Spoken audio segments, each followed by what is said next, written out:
មានជួរជាជួរនឹង3ជួរឲ្យមានសេចក្ដីល្អសម្រាប់ទៅមកពីយើងហ្នឹងគេវល់បកាមេរ៉ាឡើងលើពិភពលោកឲ្យមើលឃើញ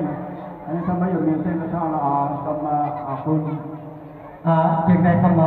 ថប់ដើម្បីប្រគំភ្លេងឡើងធ្វើក្បួនដង្ហែសម្រាប់ថ្ងៃណាក្រោយពីគណៈកម្មការនេះយើងខ្ញុំរៀបចំនៅសិលធម៌ឲ្យបានល្អជាប្រពៃជាប្រសើរហើយជាងឲ្យសូមក្រុមភ្លេងដើម្បីអនុវត្តជ័យលោព្រះពុទ្ធសាសនាតែងបន្តតាមទៅហើយពីមក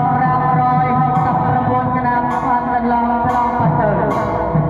ថ្ងៃនេះជាថ្ងៃវារៈឡើងទឹកមានថ្ងៃ14នៃខែចែកជាថ្ងៃទី3មហាសង្ក្រាន្តថ្មីនិងពុទ្ធបរិស័ទដើម្បីនឹងងាយស្រួលទៅដល់គណៈកម្មការចាត់តាំងរៀបចំទៅមានទម្លាប់ប្រពៃណីនិងតែលតជ័យជូនដល់លោកយាយលោកតាប្រជាករនិងពុទ្ធបរិស័ទយើងទាំងអស់គ្នាជាឲ្យគណៈកម្មការនេះយើងខ្ញុំសូមស្វាគមន៍ដំណើរអញ្ជើញចូល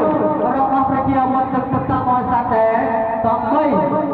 ប្រសិនមកកំពុងតែបញ្ចេញនៅកម្មរស្វ័យដល់ប្រចាក់យ៉ាងណាក៏ដោយប៉ុន្តែប្រជាមិត្តនិងពុទ្ធបរិស័ទយើងទាំងអស់គ្នារំលែកតែងតែមានបទទាមនោសញ្ចេតនាដ៏ល្អជាទីបំផុតដើម្បីកសាងចម្រាក់នំមន្ទិលរសោមកឆ្នាំចាស់បានកន្លងឆ្លងបាត់ទៅឆ្នាំថ្មីចូលមកដោយទេវតាឆ្នាំថ្មីឈ្មោះរាជយសៈទេវីជាអត្តទី3នៃក្បួនមហាព្រំបានប្រព្រឹត្តបន្តទៅដល់លោកយាយលោកតាប្រជាករ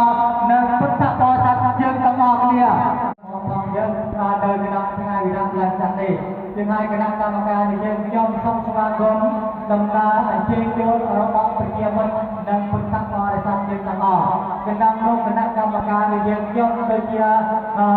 សម្បត្តិការរបស់ព្រះវិហារសំខាន់តាក្រោយពី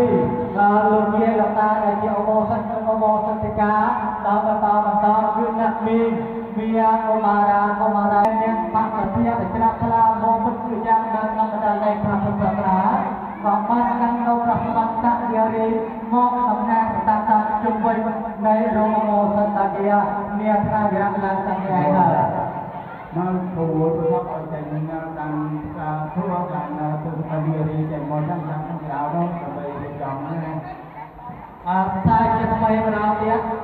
ដើម្បីរៀបចំក្បួនដំណើរឲ្យមានសិលធម៌និងទំនៀមទម្លាប់ប្រពៃណីដែលសព្វភា